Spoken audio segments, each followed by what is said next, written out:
క్రిష్ వాళ్ళ అన్నయ్య అయితే వాళ్ళ ఆవిడని ఎలాగైనా చంపేయాలని చెప్పేసి అక్కడ ఉన్న మోటార్ వైర్లను అయితే మార్చేసి షాక్ కొట్టే విధంగా చేస్తూ ఉంటాడు. ఇంతలో అక్కడ ఉన్న క్రిష్ వాళ్ళ అన్నయ్య అయితే ఈ మోటార్ ఆన్ చేయగానే అది చచ్చి ఊరుకుంటుంది, అప్పుడు నాకు ప్రశాంతంగా ఉంటుంది అని చెప్పేసి అక్కడి నుండి మోటార్ వైర్లు మార్చేసి అక్కడి నుండి వెళ్ళిపోతూ ఉంటాడు. ఇంతలో అక్కడ ఉన్న రేణుక, సత్య వాళ్ళు అయితే చాలా సరదాగా కిందన మాట్లాడుకుంటూ ఉంటారు. అది చూడగానే అక్కడ ఉన్న క్రిష్ వాళ్ళ అన్నయ్య అయితే రేణుక నువ్వు వెళ్ళి మోటార్ వెయ్యి వాటర్ లేవు అని చెప్పేసి అయితే అంటూ ఉంటాడు. ఆ మాటలకి అక్కడ ఉన్న రేణుక అయితే సరేనండి నేను వెళ్ళి వేస్తానని చెప్పేసి అయితే అక్కడ నుండి వెళ్తూ ఉంటుంది. ఇంతలో అక్కడ ఉన్న క్రిష్ అయితే ఇదంతా చూసి అన్నయ్య ఏదో మతలబ్ చేశాడు, వదినకి ఏదో డేంజర్ ఉందనిపిస్తుంది నాకు, నేనే ఎలాగైనా వెళ్ళి కాపాడాలని చెప్పి వాళ్ళ వదిన దగ్గరికి అయితే వెళ్తూ ఉంటాడు. వదిన నేను మోటార్ వేస్తానులే, నీ పని నువ్వు చూసుకో అని చెప్పేసి అయితే అంటూ ఉంటాడు. ఆ మాటలకి అక్కడ ఉన్న రేణుక అయితే సరే అని చెప్పేసి అక్కడి నుండి వెళ్ళిపోతూ ఉంటుంది. ఇంతలో అక్కడ ఉన్న క్రిష్ వాళ్ళ అన్నయ్య అయితే ఏంటి వీడు వెళ్తున్నాడు, ఇప్పుడు వీడికి షాక్ కొడుతుందో ఏమో అని చెప్పేసి అయితే అనుకుంటూ ఉంటాడు.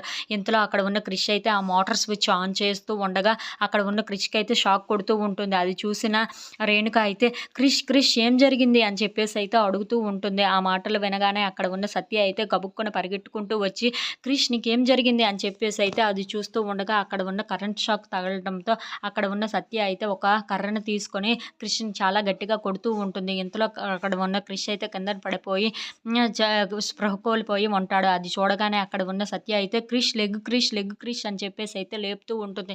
తను ఎంతకీ లెగకపోవటంతో అక్కడ ఉన్న సత్య అయితే తన గుండెల మీద చేయి పెట్టి లెగ్ క్రిష్ అని చెప్పేసి అయితే తనను లేపుతూ చాలా బాధపడుతూ అయితే ఉంటుంది.